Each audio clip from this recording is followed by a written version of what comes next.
Na siku nyingine ya kuzungumza taarifa za michezo kupitia kipindi cha Viwanjani imewadia. Ni Alhamisi ya tarehe 9 ambapo tunazungumza taarifa za michezo kutoka hapa Azam Sports 1 HD, channel ambayo mara zote imekuletea kipindi hiki ambacho kinazungumza taarifa za michezo kwa takriban masaa 3 dakika 180 zenye ujazo wa taarifa mbalimbali kutoka hapa nchini Tanzania, barani Afrika, lakini pia tunagusa kimataifa kupitia The Pitch ambapo huwa tunatazama taarifa zinazogonga vichwa vya habari katika vyombo vya habari, hasa vile vya kimichezo. Nini ambacho kinazungumzwa sana kimataifa huwa tunagusa kwenye The Pitch. Hii ni Viwanjani na leo tuna mengi sana ya kuzungumza, tukiangalia kwa ukubwa namna ambavyo Tanzania imemaliza safari yake ya kufuzu kombe la dunia 2026 kule Marekani, Mexico pamoja na Canada kwa kuweza kupoteza mchezo wa mwisho wakiwa nyumbani dhidi ya Zambia, sana ambavyo Zambia walifanya pia, ama jinsi ambavyo tulifanya katika mchezo ambao tulicheza kule ugenini, Waziri Junior Shemtembo akipata kuweka goli moja ambalo lisalia na dakika zote 90. Lakini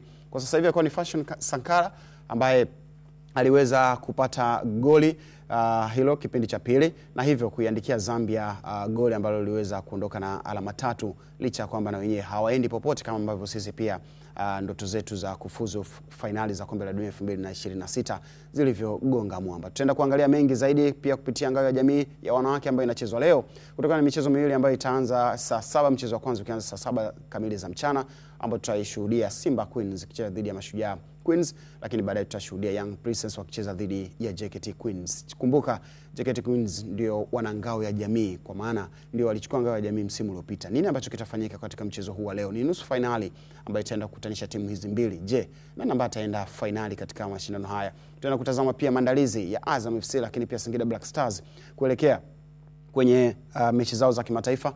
Nini ambacho kinafanyika wakati huu ambapo timu zote zimetulia kambini kuhakikisha kwamba zinajipanga vizuri katika michezo yake inayofuata? Azam itakuwa ina kibarua kigumu cha kucheza dhidi ya KMKM Sports Club ya Zanzibar, lakini pia tutashuhudia Singida Black Stars kucheza dhidi ya Flambeau ya kule nchini Burundi. Mengi ya kuzungumza yako hapa, lakini pia nikukumbusha kwamba unaweza kutufuatia kupitia kisimbuzi chako cha Azam TV cha antena, dish, camcard, lakini pia wewe ambao unasafiri ama uko katika maeneo mbalimbali lakini hauko karibu na nyumbani, basi unaweza kutufuatia kupitia Azam TV Max app iliyoboreshwa zaidi na inakupatia nafasi ya kuweza kutufuatilia popote pale ambapo utakuwa duniani. Basi kama una internet na kifaa chako ambacho kinaweza kupokea internet kwa maana ya simu, lakini pia laptop, unaweza kutufuatia vyema zaidi kupitia Azam TV Max app na kufuatilia kile ambacho ungefuatilia kupitia TV yako. Hii ni Viwanjani.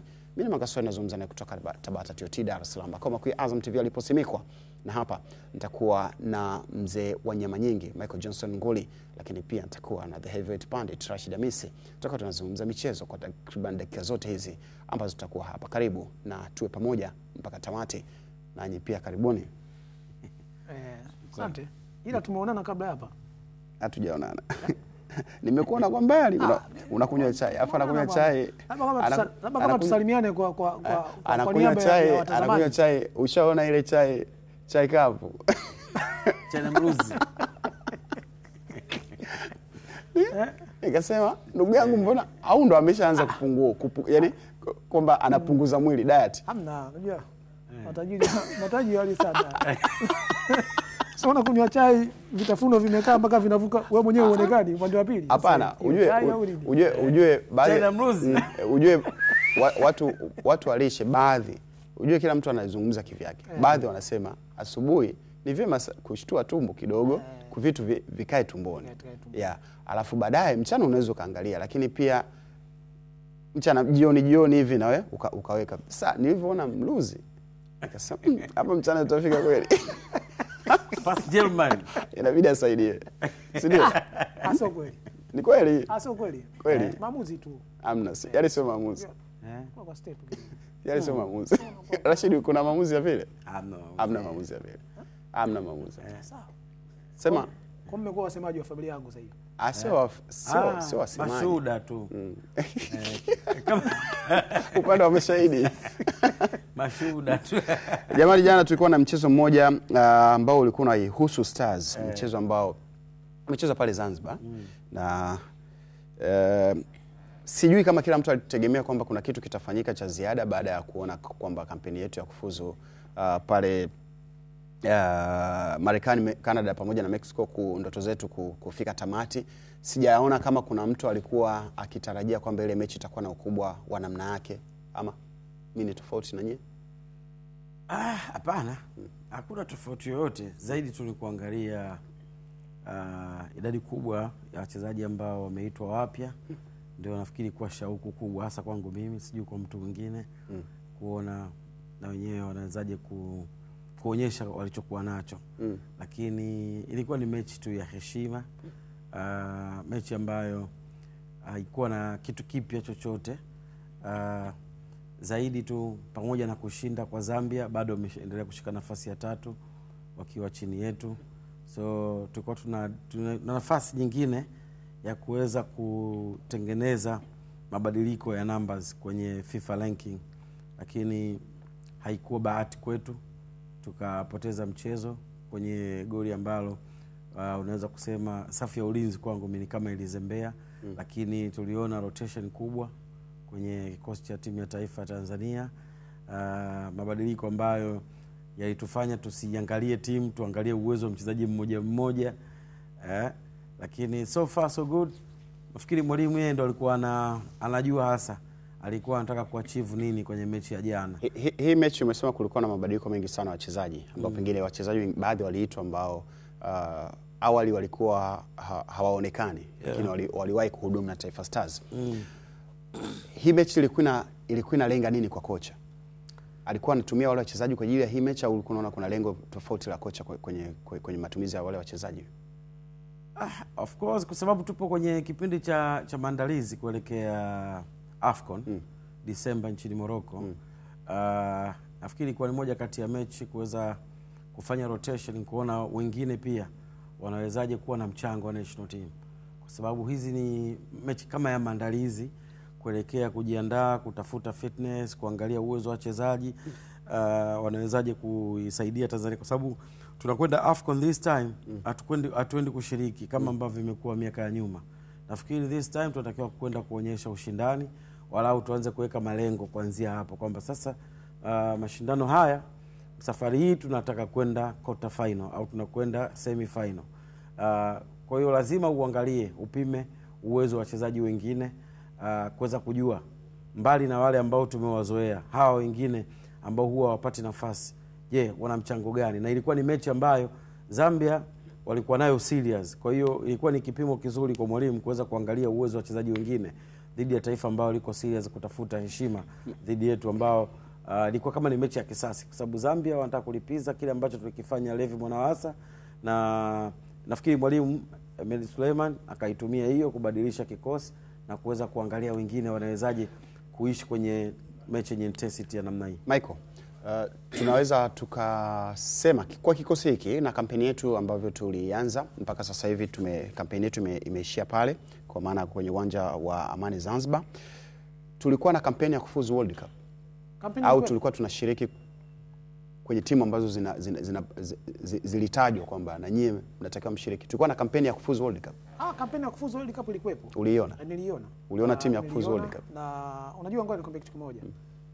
Inawezekana kwa sababu jana tulipoteza mechi na tumeondolewa rasmi sasa kwenye mbio hizo. Ndio. Watu wakabeza hata hizo alama 10 ambazo tumezipata. Tulianzia mbali sana. Yaani tulikotoka na sasa hivi tulipo ni sehemu mbili tofauti. Angalau kuna kitu kinaonekana. Acha mchezo dhidi ya Niger ambao tulipoteza, acha mchezo ambao tumepoteza jana. Lakini kuna kitu kimeongezeka kwenye timu. Timu sasa inacheza, unaiona. Kuna makosa tu madogo ambayo yanafanyika, ambayo yanafanya timu inaenda yanatugharimu. Lakini ukiangalia mchakato namna ambavyo unakwenda, timu ambavyo inatengenezwa, timu ambavyo inacheza, jana hatukuwa na mchezo mzuri. Kwa sababu timu haikucheza vizuri. Dakika zote 90. Timu haikucheza vizuri. Kwa sababu hata kushambulia, wao ndio walikuwa watushambulia zaidi. Namna ambavyo wametufunga goli wachezaji wawili kwa wachezaji 4 mpaka 5. Na unaona kabisa mchezaji anatoka, anakimbia, anakuja, ana tap win, anafunga goli ambalo unaona kabisa kwamba kwa watu ambao walikuwa pale, idadi ya watu, angalia, hilo ndio goli. Unamuona pia Sakala, Fashion Sakala anakimbia kabisa, unaona anakimbia. Kulikuwa kuna beki wa kwanza pale ambaye alikuwa anaweza kuwahi ule mpira.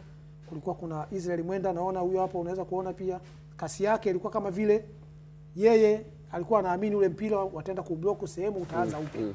Sasa Sakala alivyopita ndo yeye akastuka kwamba kumbe kuna mtu amepita. Sasa kwenye kureact ndio ilikuwa tatizo. Ndio maana pia tumefungwa goli ambalo Rashid amesema hapa, yani hakuna namna ambayo unaweza ukaiacha defense kuilaumu kwa kufungwa goli lile, kwa sababu ni goli, unaweza kusema ukatumia lugha kusema goli rahisi. Yani imefungwa goli ambalo pengine hakuna aliyetegemea kama lingekuwa goli, kutokana na aina ya watu waliokuwa pale, namba ya idadi ya wachezaji ambao walikuwa pale, lakini sifa kubwa unampa aliyepiga pasi, kwa sababu hii inaonyesha kabisa kwamba alikuwa anapiga mpira, kapiga mpira katikati ya defense na katikati ya golikipa. Golikipa katoka, lakini amechelewa kwenda kugusa mpira. Tuambie shape ya ulinzi ya Stars ilitakiwa iweje? Yani shape wanasema wakati unashambulia ndipo ambako unaweza kujua mfumo wa timu unacheza vipi. Lakini wakati unashambuliwa ni ngumu wakati mwingine kujua mfumo wa timu unacheza vipi, kwa sababu watu wanaweza kuwa katika maeneo ambayo kiuhalisia sio ya kwao, kwa sababu ya jinsi ambavyo timu inacheza. Lakini ukiangalia namna ambavyo tumeshambuliwa, tumeenda kufunga ile goli, Sakala alikuwa anaonekana kama hana madhara na alikuwa anakuja, na kwa sababu kulikuwa kuna mawasiliano kati yao, pengine kwa sababu hata mpigaji wa mpira amepiga mpira kwenye njia ambayo goalkeeper na defense na beki wameshindwa kuondoa ule mpira. Yaani ule mpira umepigwa katikati ya defense. Maana yake inawezekana mlinzi alikuwa anaamini goalkeeper anaenda kufanya nini? Anaenda kucheza ule mpira. Na kipa naye inawezekana pia alikuwa anaamini mlinzi anaenda kucheza ule mpira. Lakini kuna mtu ambaye Sakala alikuwa anakuja nyuma yake, hakugeuka kuona kama kuna harufu ya hatari. Kwa hiyo wakati ule Sakala anafika pale, anapita tayari yuko kwenye speed. Unajua hapa tulipo kama tuko hivi, ikitokea jambo la ghafla kukimbia hapa sio rahisi. Unajua kwa sababu hauko kwenye naweza kutumia lugha ambayo sio nzuri sana, lakini sema hauko mchezoni. Yaani wale mabeki walihisi kama ule mpira umefika mwisho na pengine ungekuwa salama zaidi. Angalia namna ambavyo muangalie Zeli Mwenda, muangalie Baka. Unaona? Baka alikuwa kwenye sehemu sahihi, lakini kwa bahati isivyo bahati kwake, mpigaji wa pasi ndiye ambaye alikuwa, angalia kuna mtu anakuja pale, lakini yeye unaweza kusema kama hana faida kwenye defense. Kuna mtu yule pale ambaye yuko upande wa kulia wa goli. Jezi nambari 15 nafikiri Lusajo yule Mwaikenda, kama nitakuwa niko sahihi. Yupo pale lakini bado hana impact kwenye defense. Yaani amebaki tu mtazamaji, kwa sababu eneo ambalo aliupo na eneo ambalo mpira unapita ni eneo ambalo hawezi kufanya chochote, kwa sababu sio eneo lake. Lakini pia namna walivyokuwa walikuwa wanarudi kuongezeka, lakini walikuwa hawaangalii kwamba ni nani ambaye anaweza kuwa hatari. Tunaweza sawa kama ambavyo amesema Rashid kwamba hili ni timu pengine ambayo yeye anaona kwamba inatengenezwa na kocha Medi Suleiman Morocco kuelekea finali za AFCON kule nchini Morocco Disemba mwaka huu. Unaiona ni timu ambayo itaenda kutengeneza ushiriki ama itaenda kutengeneza ushindani kupitia AFCON? Kwa hiki ambacho kimefanyika mpaka sasa hivi, unaona timu angalau kuna kitu kipo kwenye timu. Timu inacheza vizuri. Unaona angalau tuna hizo backup za wachezaji, anatoka huyu anaingia huyu, bado unaona timu inakuwa kama katika ubora mkubwa sana. Ingawa hatuendi kama washindani kwa 100% kutokana na ubora wa timu nyingi za Afrika ambazo zinakwenda kule, kwa sababu mimi nasema kila siku tukienda kwenye mashindano, tukirudi pamoja na kwamba labda pengine tumepoteza au pengine tumefanya vizuri, tusiridhike. Lazima tufike mahali kwamba tunakuwa wapi. Hao Morocco ambao wako vizuri, hao Kameruni ambao wako vizuri, hao Ghana ambao wako vizuri. Of course nataja mataifa ambayo wako vizuri Afrika, ingawa Ghana sasa hivi kidogo kama wamepotea hivi kwenye kwa mtu 5 jana wanasema wamepotea. Pamoja na hilo, lakini wana struggle kutengeneza timu yao kurudi kwenye ule. Ni kama sasa hivi Ghana ni kama wanarudi sasa. Wanaanza upya, yani wanarudi kwenye ubora ule ambao ulikuwa nao. Sio ile Ghana ambao ulikuwa unajua kama hao wanakwenda AFCON wataenda kusumbua, yani una uhakika wataenda kusumbua, si ndio? Tutengeneze timu ya namna hiyo. Timu tunayo, wachezaji pia nimeona mwalimu amejaribu kuwapa nafasi. Nimeona jana yule mchezaji jezi nambari 23. Jina nilitoka kidogo. Alikuwa anacheza kiungo ya chini. Wa Tanzania? Yes. Amecheza vizuri sana jana. Gego. Unamzungumzia Gego? Gego. Amecheza vizuri sana jana. Jana alikuwa kwenye kiwango bora sana. Amecheza vizuri, lakini pia nimeona pia Lalakia yule amecheza vizuri pia, ameonyesha kitu. Kwa hiyo kuna yani kwamba huyu asipokuwepo, huyu akiwepo timu inacheza. Bado japo bado hatuendi AFCON kama wapinzani ambao tunaweza tukaenda kuchukua ubingwa. Ila AFCON itumike kutengeneza kesho yetu, kwamba kesho tukienda tukifeli, tujiulize tumefeli wapi, tutengeneze timu ili tuendelee kuwa bora zaidi, kwa sababu mpaka kufikia hapa tayari timu inaonekana kuwa ina ubora mkubwa sana. Rashid, mimi nikichora picha ya Stars na mashindano mengi ambayo tunashiriki, ni kama huwa hatutengenezi timu ya kwenda kushiriki mashindano fulani licha ya kwamba tunajua kwamba mashindano yapo. Yaani kwa mfano sasa hivi tunajua kwamba 2027 kuna mashindano. Of course, yeah. Tunajua 2030 kuna kufuzu World Cup. Yeah. Tunajua baada ya hapo 2030 kuna World Cup nyingine ambayo itafanyika Saudi Arabia 2034. Tunajua kwamba kuna mashindano mfululizo yanaenda. Yapo. Sijawahi kuamini kama tumeshawahi kuishi katika kipindi cha kutengeneza timu fulani maalum kwa ajili ya kushiriki mashindano fulani ambayo yatakuwa ni maalum kwa ajili ya hicho kikosi. Nazungumza hivi, nimekuuliza ukasema kwamba uliona Stars ilikuwa kwenye mpango wa kufuzu World Cup. Uliona. Ukiangalia kwenye haya makundi, mimi ndo nimekujibu hivyo. Mimi ndo nimejibu. Michael. Mimi ndo nimejibu. Sawa. Wewe hukuiona Rashid. Endelea kuuliza swali lako. Sawa. Kwa hiyo ukiniambia kwamba ama nikisikia kwamba Stars ilikuwa kwenye mpango wa kufuzu World Cup kwa kikosi, kwa wachezaji, kwa kila kitu ambacho kilifanyika kwenye hizi kampeni za msimu huu za kufuzu World Cup 2026, mimi nitakataa. Hatukuwa kwenye mpango wa kufuzu World Cup, ila tulikuwa kwenye mpango wa kushiriki katika zile timu ambazo ziliandaliwa kwenye yale magroup. Tulikuwa ni miongoni mwa timu ambazo zinashiriki kupambana kutafuta hizo alama ambazo pengine. Jana nikamuuliza mtu kwamba tuseme mpira unadunda, sawa? Mpira unadunda. Ila sio kwenye maji. Sio kwenye maji au kwenye tope. Mpira umedunda.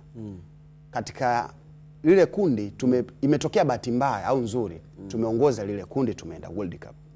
Tungeenda World Cup kwenda kama timu ambayo imefuzu kwa sababu ya kimbinu, ama tungeenda World Cup kwa sababu ya bahati. Akasema kwamba tungeenda World Cup na hii timu wachezaji wangebadilika. Nikauliza wangebadilika wangetoka wapi? Sema wangetoka huko wanakotoka kuja kucheza World Cup. Nikasema sawa. Unakumbuka Ujerumani ambayo ilichukua kombe la dunia nchini Brazil? Kile kikosi, Ujerumani ni taifa kubwa, ni miongoni mwa mataifa makubwa sana duniani. Iwe ni kiuchumi, kijeshi, japo sasa hivi lakini kila kitu ni miongoni mwa mataifa ambayo unaweza kusema kwamba ni mataifa makubwa. Lakini walikaa wakaandaa timu ambayo inaenda kushinda kombe la dunia kwa miaka mingi sana. Kwa miaka mingi sana. Unaamini kwamba tutakuja kufuzu siku moja World Cup kwa kucheza tukiamini kwamba leo tunaweza tukashinda huu, tukishinda na ule kwa calculator? Dunia inaenda kasi sana. Sasa hivi kuna ongezeko la numbers kutoka kwenye timu 5 kwenda kwenye timu 9. Afrika ina timu 9, sawa? Yes. Yeah. Kwa maana ili uende World Cup inaonekana kwamba yani inatakiwa pia uwe ni miongoni mwa mataifa ambayo yanafanya vizuri sana Afrika kwenye soka tu la Afrika, si ndio? Tumefikia hatua hii. Ndio ninachosema, kwenye hayo mabadiliko vitu viwili kwa haraka ambavyo vinaweza vikawa ni chanzo cha wewe kufuzu kombe la dunia. Cha kwanza ni maandalizi ya kweli. Maandalizi ya kweli kabisa. Kuna taswira mbili kwenye hayo maandalizi ya kweli. Kuna maandalizi ya kutamani kushiriki kombe la dunia, fainali za kombe la dunia. Alafu kuna maandalizi ya kwenda kushindana kwenye fainali ya kombe la dunia. Sisi bado tunatamani kushiriki fainali za kombe la dunia.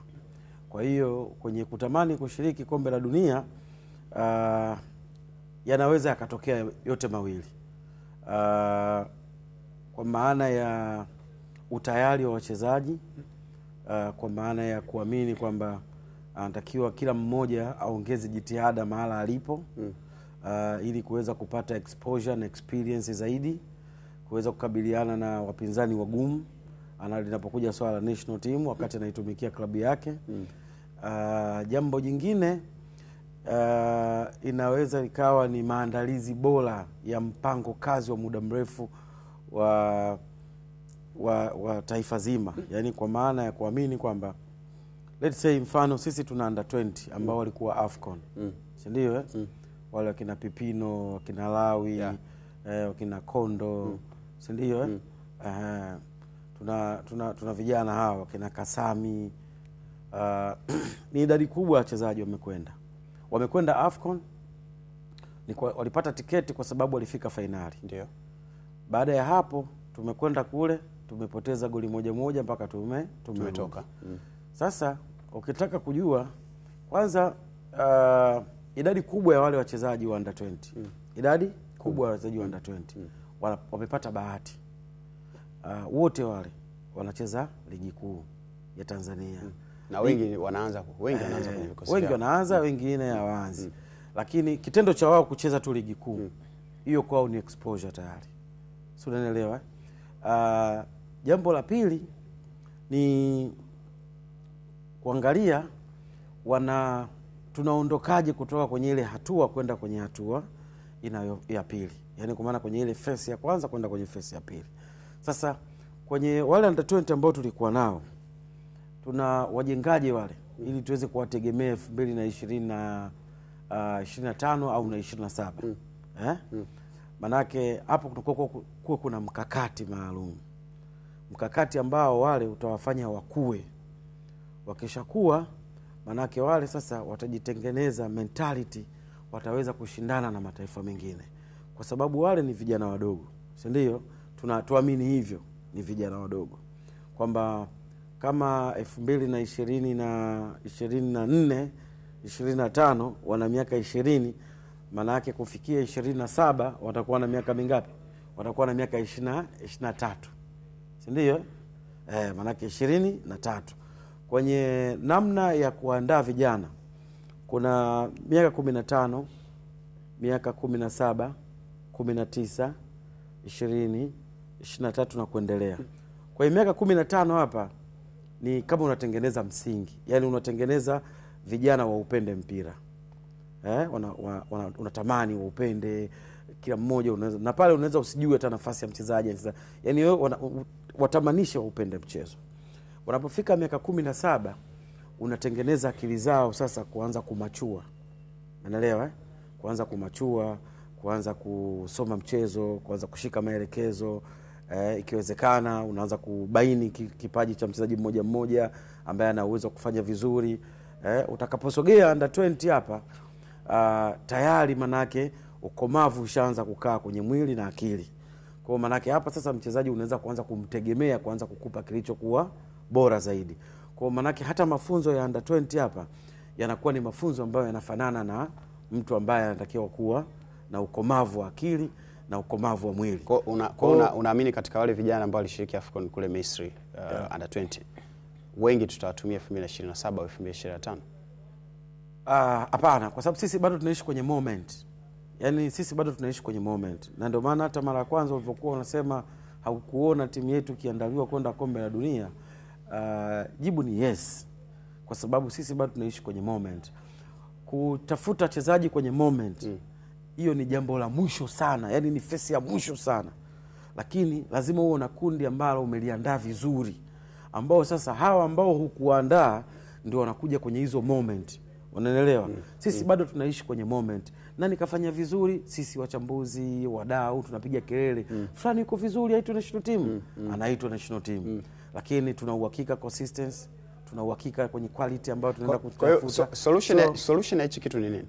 Solution ni kuwa serious kwenye kuandaa. Sisi tuna bahati. Mwaka jana kalenda 2024 tulifanikiwa kwenye level nyingi sana za vijana na senior team. Wale vijana ambao tumewatazama,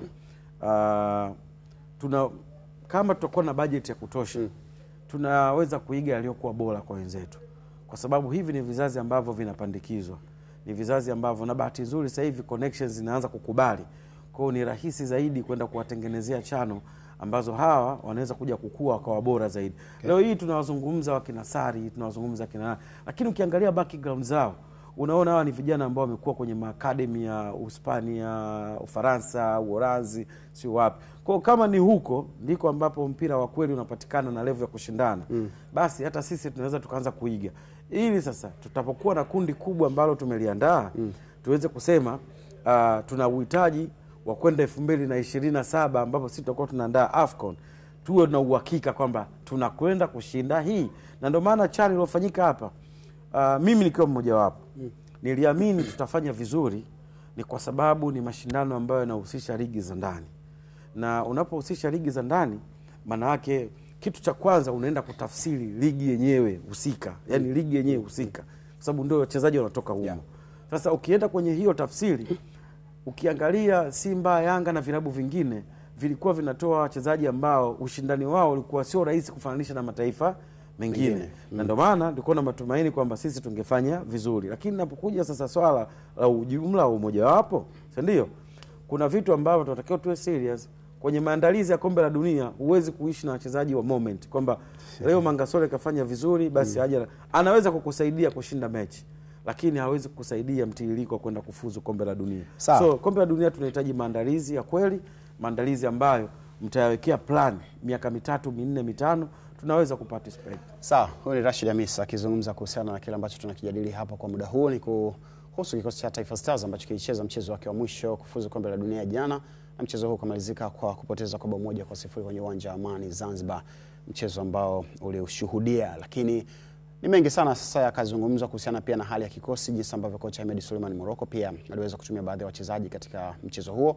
Lakini Rashid Hamisi akigusia pia kwamba kuna pengine yeye anadhani kwamba kikosi kile ama taswira ya kikosi kile ilikuwa ikionekana vile kwa sababu tunaelekea kwenye mashindano mengine makubwa ya Afrika, yani AFCON, ambayo inafanyika kule nchini Morocco na itakuwa ni Disemba mwaka huu. Je, kikosi hicho jinsi ambavyo unavyokiona kitakuwa ni cha ushindani au kuna mambo mengine ambayo yataenda kufanyika huko? Pengine ametamani tuweze kufika hata robo finali, kwa maana twende kama timu ambayo itaenda kutoa upinzani. Hii ni Viwanjani, baba wa vipindi vyote vya michezo nchini Tanzania. Tunazungumza naye kutoka Tabata TOT Dar es Salaam. Nikutajie tu kifupi baadhi ya timu ambazo zimeongoza kwenye makundi yao. Kwenye kundi A ameongoza Misri ambaye mpaka sasa hivi ana alama 23 baada ya kucheza michezo 9. Huyu ni moja kwa moja mpaka sasa hivi hapa alipofika yupo katika neema nzuri sana. Kwenye kundi B yupo Senegal pamoja na Kongo. Hawa kidogo wameachana alama 2. Senegal ana alama 18 lakini Kongo ana alama 16 katika michezo 8 ambayo wote wamecheza kwa pamoja. Moja kati ya michezo ambayo ama kundi ambalo litakuwa linaendelea kuleta ladha kubwa sana ya soka. Lakini kundi C, Benin amekaa kule kileleni akiwa na alama 14 sawa na Afrika Kusini ambaye naye ana alama 14 katika michezo sawa ambayo amecheza, kwa maana ya michezo 8 wote wawili wakicheza sawa. Lakini kundi D yupo Cape Verde ambaye anaongoza kundi akiwa na alama 20 akifuatiwa na Cameroon mwenye alama 15. Unaweza kuona jinsi ambavyo mpira unabadilika. Cape Verde ni moja kati ya taifa ambalo lilikuwa hoi sana katika mpira wa Afrika, lakini baada ya kukubali kuanza kutafuta wachezaji ambao pengine wanacheza katika mataifa ya nje na kuwapatia uraia kuchezea Cape Verde, tukaanza kuona mabadiliko ya Cape Verde. Lakini kundi E lipo na Morocco ambao mpaka sasa hivi hawa wamekwisha tangulia kabisa kule nchini Marekani, wanatarajia kwanza tu kutafuta hoteli ya kwanza kufikia. Ni Morocco ambaye ana alama mpaka sasa hivi 21, lakini akifuatiwa na Niger ambaye ana alama 12 baada ya jana pia kupata ushindi wa magoli 3-1 dhidi ya Kongo. Lakini kundi F yupo Ivory Coast anaongoza kundi akiwa na alama 20 akifuatiwa na Gabon ambaye ana alama 19. Unaweza kuona jinsi ambavyo hali ilivyo. Algeria yupo kwenye kundi G akiwa na alama 19, anayemfuatia ana alama 15. Huyu ni Uganda. Unaweza kuona jinsi ambavyo na Uganda na mwenyewe kapambana kutafuta alama. Kundi H yupo Tunisia ambaye anaongoza akiwa na alama 22. Huyu ameshaanza kutafuta hoteli ya kufikia kule nchini Marekani, Canada au Mexico ambapo atakuwa mipangwa, lakini anayemfuata ni Namibia ambaye ana alama 15. Lakini kundi E yupo Gabon, kundi A yupo Gabon, yupo Ghana ambaye ana alama 22. Huyu naye tayari akishaanza kuzungumza na ndugu zake walio kule waweze kumpokea. Lakini Madagascar ana alama 22 katika michezo ambayo amecheza na wamebakiza mchezo mmoja pekee, kwa maana wana mechi 10 na washacheza mechi 9. Lakini kutajia best losers jinsi ambavyo hali ilivyo, yupo Gabon ambaye ana alama 19, yupo Madagascar mwenye alama 19, yupo Burkina Faso mwenye alama 15, yupo Cameroon mwenye alama 18, yupo Kongo mwenye alama 16, Namibia mwenye alama 15, Uganda 15, Afrika Kusini mwenye alama 14, lakini wa mwisho katika kundi ama best losers ni Niger ambaye ana alama 12. Hali iko hivyo. Tulitamani tuende kama best loser. Mexico. Mambo yakawa pia magumu. Mambo magumu. Yani kote njia zote ngumu. Njia pekee ni maandalizi. Yani mimi naamini njia pekee ni kutengeneza kizazi hata tutakachokipatia miaka 15 mpaka 20. Unajua Rashid, leo kuna kikundi fulani cha wanawake kilikuwa kina wanawake si unajua wanacheza ile inaitwa nini? Upato au michezo ile inaitwa nini? Kausha damu, vikoba. Kausha damu si vikopo. Kausha damu ni vikopo. Wanacheza vikoba. Wakakubaliana kwa mwezi tutoe shilingi 30,000. Wakaa hapana, kwa mwezi 30 ni nyingi. Akamwambia basi tutoe buku kwa siku. Hapo sawa, buku sawa. Lakini 30,000 kwa mwezi hapana. Sasa sisi kwa mwezi kutoa 30,000 tumeona ni kubwa. Buku sawa. ambao unapata ile ni ile. Kwa hiyo twende kombe la dunia kwa namna yote ile, tutengeneze kizazi ambacho kinaweza kutumia miaka kuanzia 10 mpaka 20. Mimi nasema siku zote mafanikio ni maandalizi, na mafanikio yanataka muda.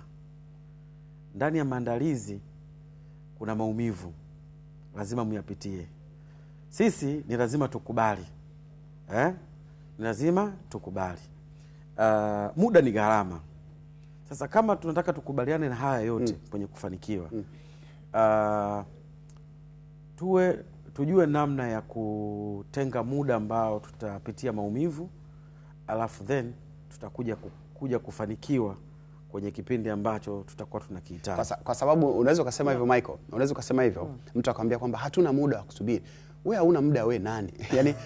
yani Tanzania useme hauna muda. Wajerumani walisubiri zaidi ya miaka 10 kutengeneza kizazi cha dhahabu ambacho kilienda kusumbua dunia. Yes, tena rudi hapo Ujerumani. Ujerumani wakati wana wenyeji wa kombe la dunia 2006, wao target yao ilikuwa kufika nusu finali. Kwa sababu walikuwa kichekecha hivyo, naona kabisa wao hawana timu ya kuchukua ubingwa.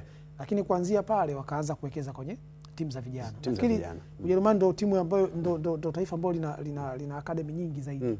Kuanzia kuanzia vyuo vya makocha mpaka timu za vijana, kwa sababu serikali imeweka nguvu pale.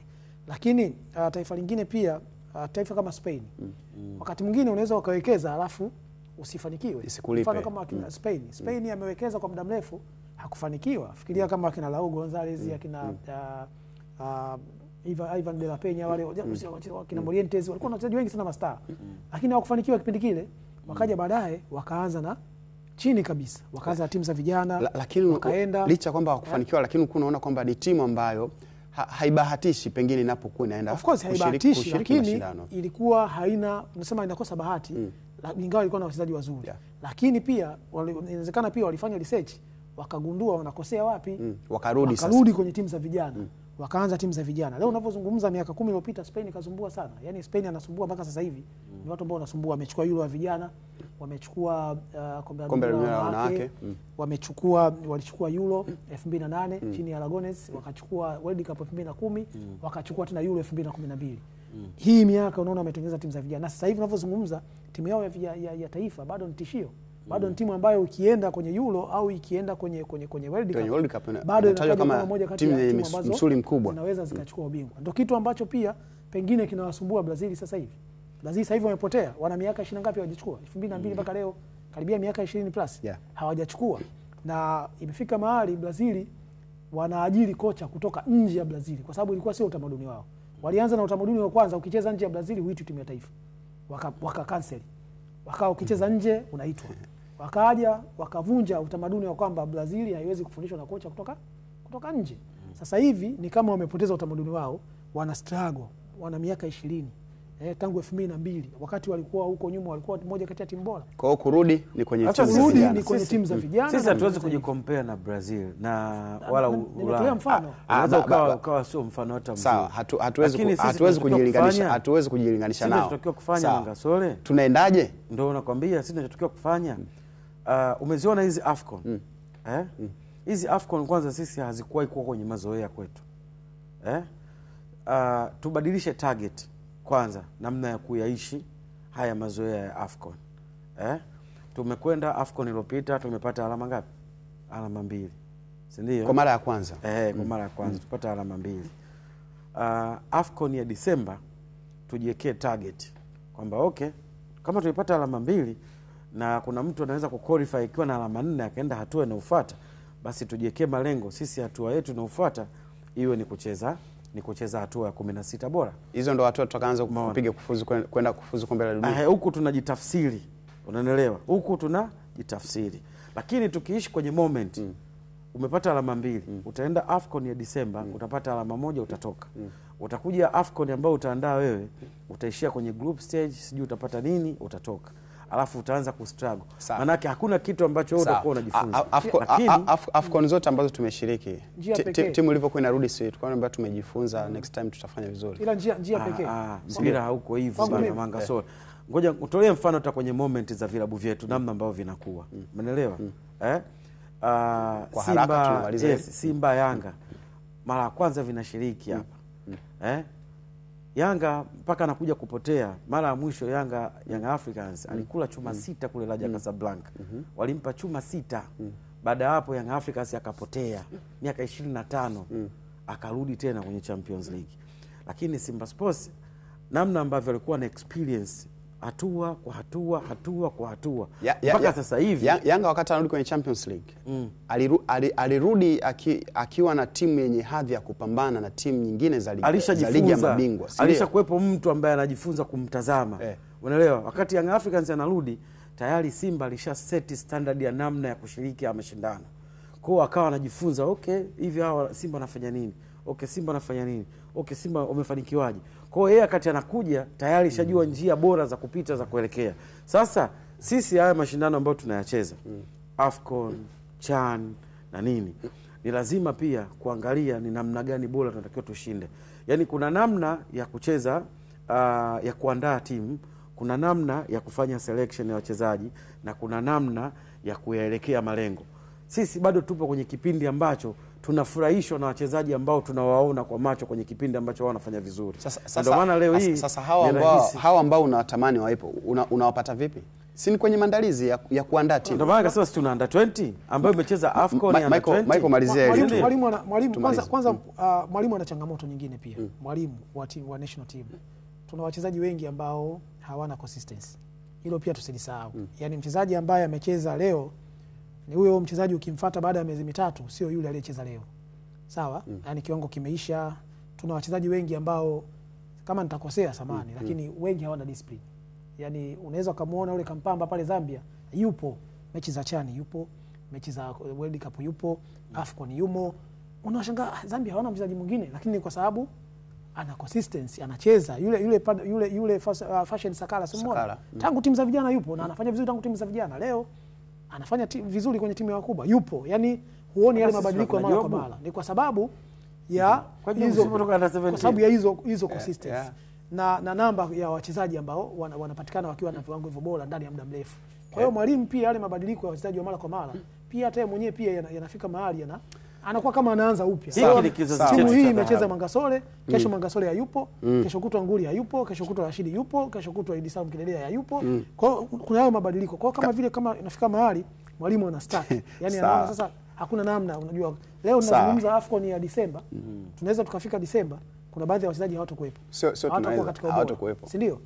Tunaweza tukafika AFCON 2027 kuna wachezaji leo ambao wanacheza vizuri, wako bora kabisa kwenye ligi.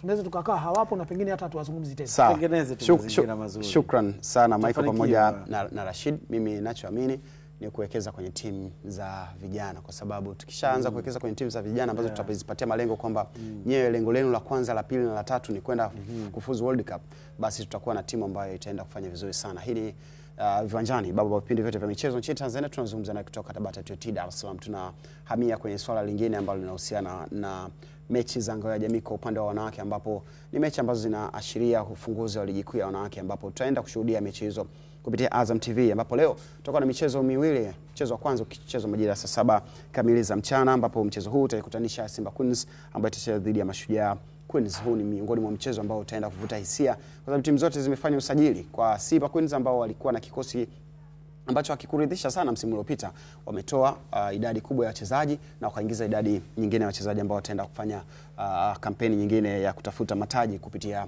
kwenye kikosi hicho. Lakini mechi nyingine ambayo itachezwa majira ya saa 9. Mechi hii itaikutanisha JKT ambaye ni bingwa huu mtetezi wa ngao ya jamii, ambapo atakuwa akicheza dhidi ya Young Princess ambayo inanolewa na kocha Edna Lema.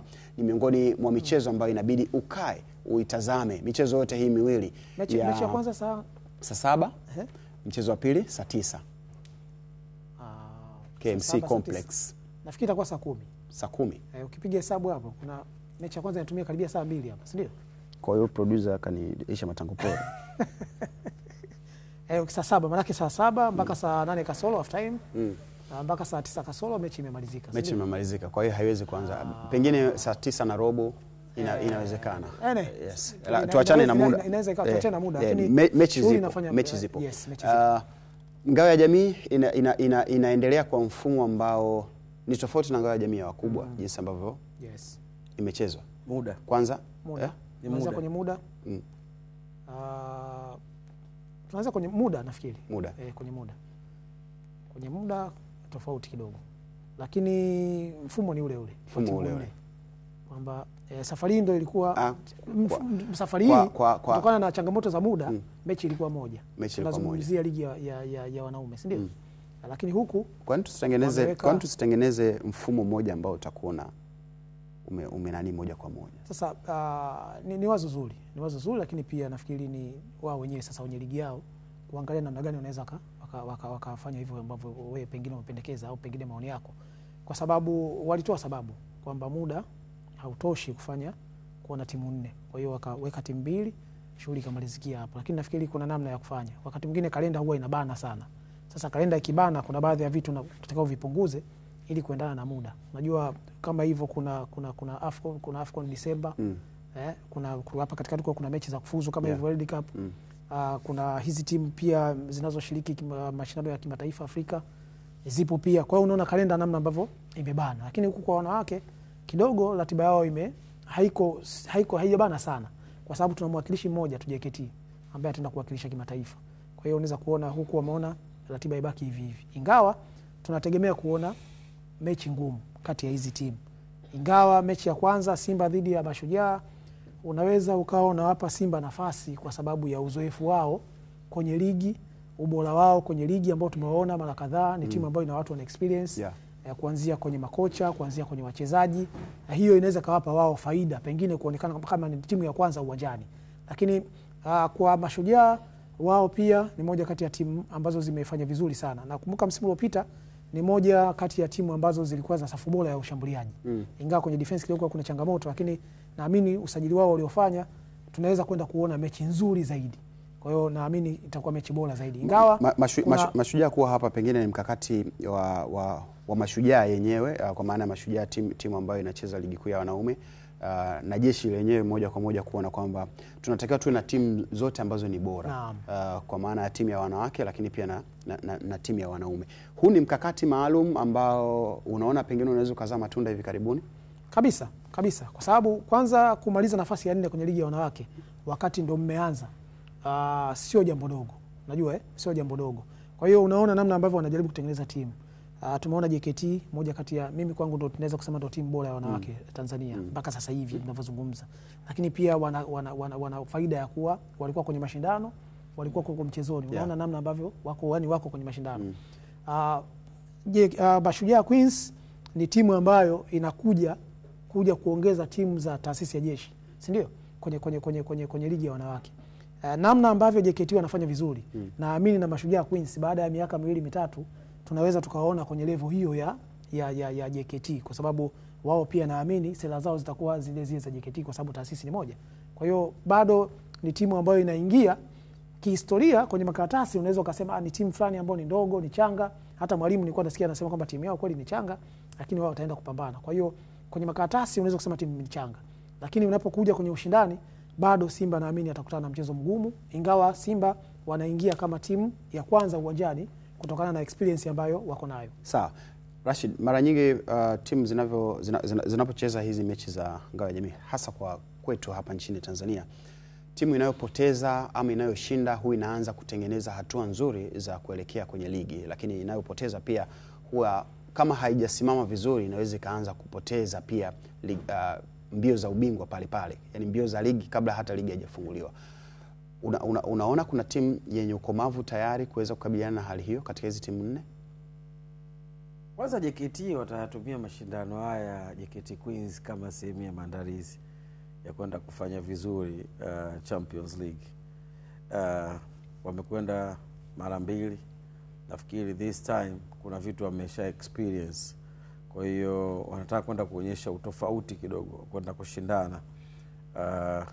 Ili sio rahisi sana kwa sababu ukiangalia JKT na JKT Queens pamoja na Simba Queens ni kama vilabu vile ambao vinabadilishana uchampion wa ligi ya Tanzania kwa wanawake.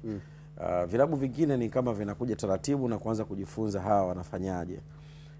Young Africans unakumbuka alipata matokeo mazuri dhidi ya Simba Queens, unakumbuka lakini baada ya hapo wakaanza kuwa na safari mbaya sana kuelekea kwenye ligi. Mwisho wa siku kenda kutawazwa bingwa JKT, sio?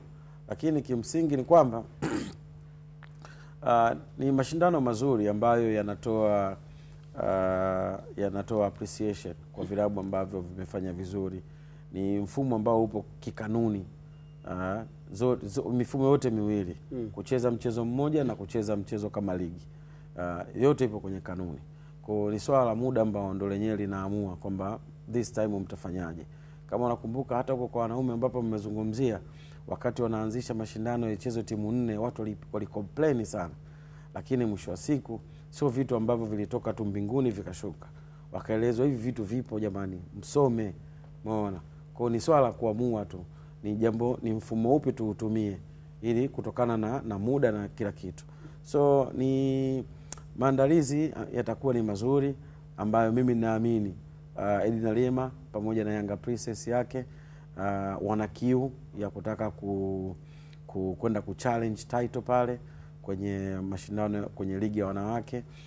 JKT Queens, kinachotofautisha JKT Queens, Simba Queens na hivi vilabu vingine ni malengo.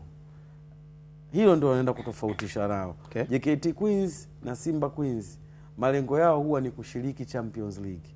Kwa hiyo huwa wanalazimika kutengeneza timu iliyokuwa bora ili wawe mabingwa ndani, ili wakacheze Sekafa. Kwenye target ya kwenda kuimarisha, huwa wanaimarisha zaidi kwenye mashindano ya Sekafa ili wapate tiketi ya kucheza Champions League. Sasa hivi vilabu vingine bado vipo kwenye malengo ya kuamini tunaendelea kutengeneza timu na kuwa imara na kuleta ushindani kwenye ligi. Hapo ndipo unakwenda kuona utofauti kati ya JKT Queens na Simba Queens na vilabu vingine. Okay. Yanga Princess mwaka jana walifanya usajili mzuri sana.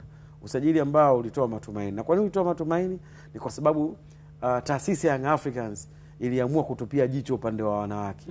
Na nafikiri na kiongozi wao ni Arafat Haji nafikiri. Kama rais wa Young Africans. Kwa na yeye ana kazi ya kufanya kule ili kuweza kuangalia anaifanyaje assessment timu yake kila siku ili iende ka challenge title. Kwa maana yake namna ambavyo wanasajili, namna ambavyo wanakwenda kushindana wakiwa na malengo makubwa ni rahisi kufikia malengo rahisi. Okay, sawa. Shukrani sana Rashid Hamisi pamoja na Michael Johnson Ngoli kwa kile ambacho tumekiangazia kwenye hali hiyo ambayo inaenda kutokea leo. Ni joto kubwa sana linaenda kuonekana kwenye uwanja wa KMC Complex wakati ambapo Young Africans ama Young Princess watakuwa wakicheza dhidi ya JKT, lakini Simba Queens watakuwa wakicheza dhidi ya Mashujaa Queens.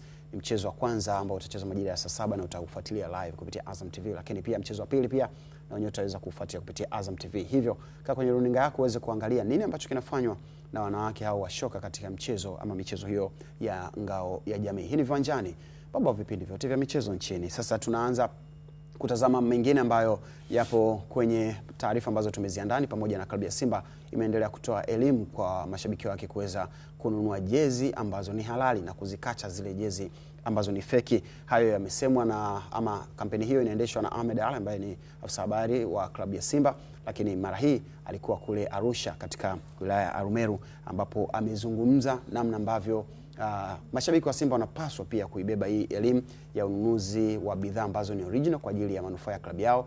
Na hapa alikuwa akizungumza akiwa kwenye ofisi ya mkuu wa wilaya ya Arumeru. Tunao furaha kubwa sana Simba Sports kupata ukaribisho huu. Tupo katika ziara ya kuzunguka katika maeneo mbalimbali ya Tanzania. Ziara yetu ilianzia juzi, tumeanzia Bagamoyo kwa maana ya Pwani, tukapita vijiji mbalimbali vya Pwani, Tanga, jana tulikuwa Kilimanjaro na hii leo tumeamkia Arusha, na alhamdulillah tumeanzia ziara yetu hapa katika halmashauri ya Arumeru na wilaya ya Arumeru.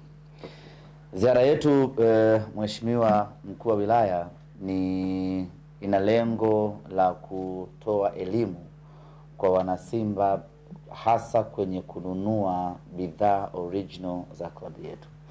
Liko tishio kubwa sana ambalo linaikabili maendeleo ya klabu yetu kwa wanasimba kuacha kununua bidhaa original na kununua bidhaa fake. Tunafahamu ziko jitihada mbalimbali ambazo zinafanyika kuwakamata wale wote ambao wanahusika na kuuza, kusambaza bidhaa feki.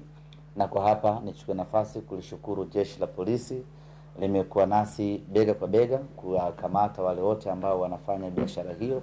Lakini baada ya kukaa na kufikiri, tukasema njia hii peke yake haitoshi. Hebu tuzunguke katika matawi, tuzunguke katika maeneo mbalimbali, tuzungumze physically na wanasimba wenyewe, kuwapa elimu kuweza kuachana na kununua bidhaa feki. Ukiweza kubadilisha mtazamo wa mtu, ukamweleza ubaya wa yeye kutumia bidhaa feki na ukamweleza umuhimu wa yeye kutumia bidhaa original za klabu, unakuwa tayari umeshinda vita hiyo ya kukabiliana na bidhaa feki. Karibuni sana Arumeru. Najua mmekuja, mmeona baadhi ya watumishi wamepata fursa ya kupata uzi wenyewe. Sisi hatujabadilisha uzi. Yaani tulivyoutoa ndo ule ule. Yaani hatukuwa na part 2 ya kuja, yaani hatukutaka kujaribu alafu tukaona mapokeo. Sasa kuna watu wamejaribu, walivyoona mapokeo sio mazuri wakarudi, kwa sababu walijaribu kuskani, chuma kilikuwa kiskaniki. Kwa hiyo wakaona sio vibaya warudi kwenye mfumo wetu, na ndio ukubwa wa Simba ulivyo. Kwa hiyo sisi tunawakaribisha sana, lakini kwa niaba ya wana Simba wa Arumeru ni watakie kila la kheri msimu. Tumekaa kinyonge muda mrefu, lakini naamini msimu huu umeanza vizuri bana. Na naamini tutafika mbali kama tunavyofika mbali kimataifa, sio kama wenzetu. Hatuwataji jina kwa ajili ya itifaki za kisiasa. Lakini pia hapa nchini jambo tunalitaka na tutalipata. Naam, huyo ni Mwinyi Ahmed, mkuu wa wilaya ya Arumeru. Mwisho kabisa ukimsikia akizungumza hilo, lakini umemsikia awali afisa habari wa klabu ya Simba Ahmed Ali akiweka yake ya moyoni kuhusiana na jinsi ambavyo timu inaweza kunufaika pindi ambapo shabiki atanunua bidhaa ambazo sio feki ama bidhaa halali za timu hiyo, ili kuweza kuipatia mapato na kuweza kuendelea katika mipango mingine. Hamna mimi kitu ambacho huwa nakichukia kama unaenda kununua kitu, mtu anakuambia kwamba original 2000, fake 1000. Na hili swala limekuwa sio tu kwenye jezi, limekuwa kwenye bidhaa nyingi sana hapa nchini. Soko huru. Usizungumze soko huru. Hakuna kitu fake ambacho unaweza ukakizungumza kwenye soko huru. Soko huru ni kuhalalisha kwamba hivyo vitu viwepo, kwamba mtu aanze kununua mwenyewe. Yaani wewe unaenda, kwa mfano kuna siku moja nimeenda kununua dawa. Ni dawa ambayo ni dawa ambayo inapatikana sana nchini. Yaani ukiwa na maumivu, dawa ya kwanza inayofikiriwa ni hiyo. Nikaenda namwambia naomba dawa, akaniambia ya Tanzania shilingi fulani, ya Kenya shilingi fulani. Nikamwambia kwa nini? Akaniambia ndio tunaziuza hivyo. Ya Kenya kidogo iko hivi, ya Tanzania iko hivi. Kwa hiyo nikamwambia kwa nini dawa ni moja, yani inafanya kazi moja, lakini mnaziuza katika bei ambayo iko tofauti. Siku moja pia nikaenda kununua bidhaa moja, ni bidhaa ya chakula. Wakaniambia hivyo hivyo. Ya Kenya shilingi fulani, ya Tanzania shilingi kadhaa. Nikamwambia hapana, kuna kitu hakiko sawa. Kwa hiyo ukianza kuzungumzia hizi bidhaa ambazo watu wanazitaja kama ni bidhaa feki, unagusa kila eneo ambalo Mtanzania anashiriki. Yaani sio kwenye jezi. Watu wametengeneza pia kwenye vinywaji, kwenye kila kitu. Yaani kuna kitu hichi kitu sio. Yaani kina test ya kile ambacho natumia lakini sicho. Kwa hiyo kuna namna watu wanaumiza, kuna namna watu wanaumiza uchumi wa wenzao, watu ambao wanazalisha bidhaa original, lakini kuna namna ambavyo hili swala ukisema ulizungumze mimi sijui hata tunasaidia vipi, kwa sababu hawezi maisha endelee, kwa sababu anachokifanya ni ndio kitu sahihi. Anachokifanya Mediali ni kitu sahihi. Hatuwezi kufanana. Na kwenye namna ya kuishi tuna tofauti ya namna ambavyo tunaweza tukapokea jambo lolote. Anachokifanya Mediali ni kueneza elimu iliyokuwa bora, kile ambacho wanatamani kiwafikie watu wengi. Na unajua, kwa sababu hata leo hii ukinunua jezi za kutoka Ulaya, wewe unazinunua kwa shilingi ngapi? Sawa. Hapo nilikuwa nataka nizungumze. Nilipata nafasi siku moja ya kwenda Kariakoo ya Cairo, huyu mji wa Cairo Misri, wana Kariakoo yao na wenyewe. Siku moja nimetembezwa na jamaa moja pale ambaye kwa ni mwenyeji wetu, anasema kwamba tulienda kununua jezi ya jezi ya Zamalek, nyingine jezi ya Ahli. Tumefika pale, jezi zinauzwa hivyo hivyo. Yaani zipo feki. Zipo feki, zipo ambazo zina standard ya kati na zipo zenyewe. Zile zenyewe mara nyingi sana Ahli jezi zao zinauzwa mpaka dola 100, yani kuanzia dola 100 kuendelea mpaka 300 jezi ya Ahli. Lakini mimi nilionunua nilijua nimenunua kwa bei gani.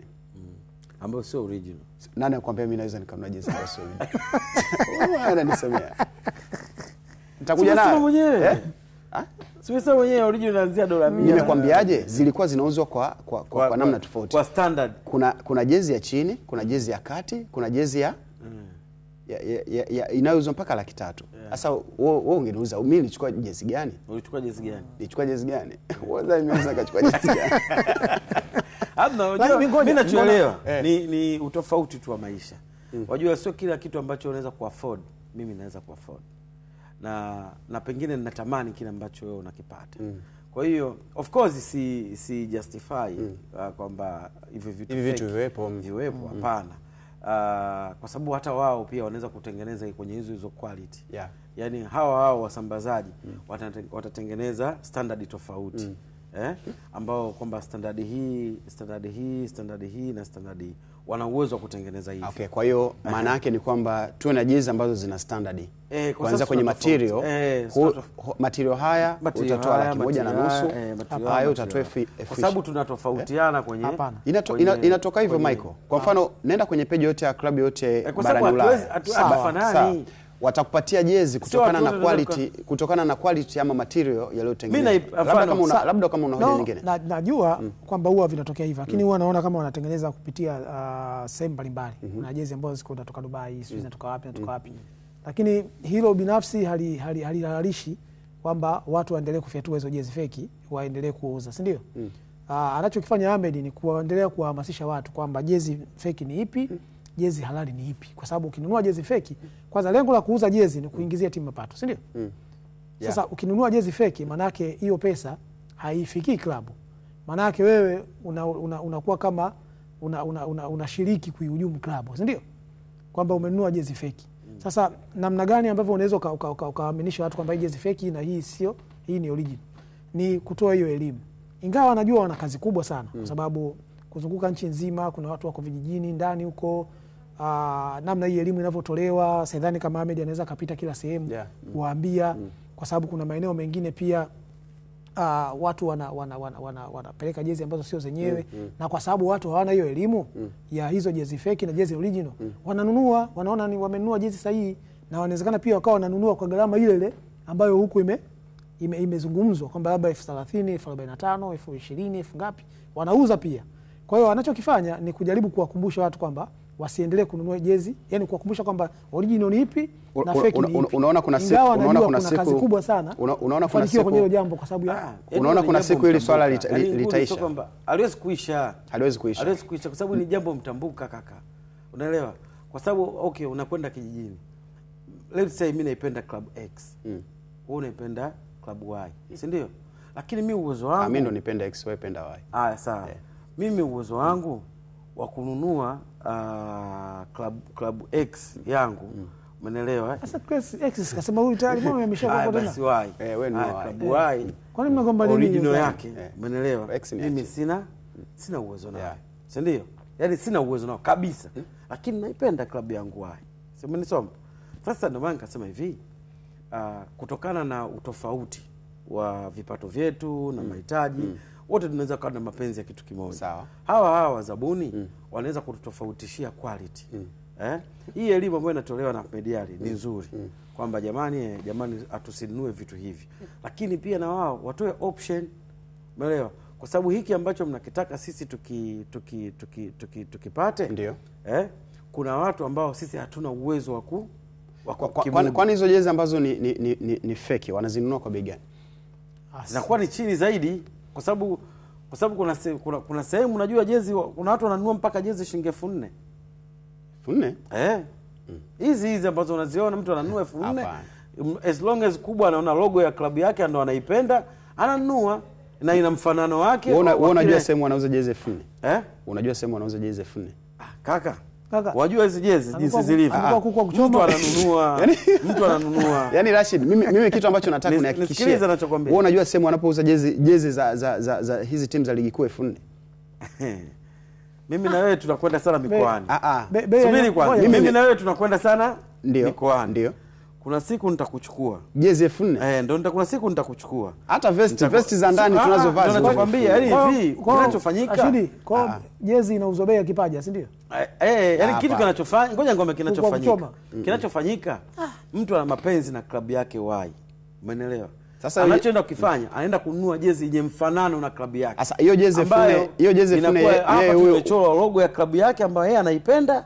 Anasema bana mimi nipe tu hii kwa sababu ndo uwezo wangu. Huyo aliyetengeneza kaitengenezea shilingi ngapi? Sasa sijajua. Hapana, hamna jezi 1500.